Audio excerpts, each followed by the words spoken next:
ధాన్యం కొనుగోళ్లలో నిర్లక్ష్యంపై అన్నదాతలు తీవ్ర ఆగ్రహం వ్యక్తం చేస్తున్నారు. అధికారులు ధాన్యం కొనకపోవడంతో ఇబ్బందులు పడుతున్నామన్నారు. అకాల వర్షాలకు ధాన్యం కొట్టుకుపోతోందంటూ ఆవేదన వ్యక్తం చేస్తున్నారు.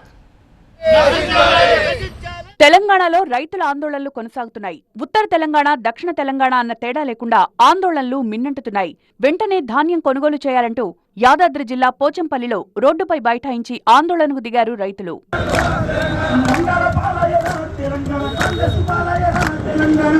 ఆలేరు మండలం కొలనుపాక దగ్గర రహదారిపై ధాన్యం పోసి నిరసన తెలిపారు అన్నదాతలు. నెలల తరబడి ధాన్యాన్ని కాపాడలేకపోతున్నామని ఆగ్రహం వ్యక్తం చేస్తున్నారు. నాగర్ కర్నూల్లో వర్షానికి మార్కెట్ యార్డులో నిల్వ చేసిన మొక్కజొన్న ధాన్యం కొట్టుకుపోయాయి. 3 రోజులుగా వరుసగా వర్షాలు పడ్డంతో మార్కెట్లో మొక్కజొన్న మొలకెత్తింది.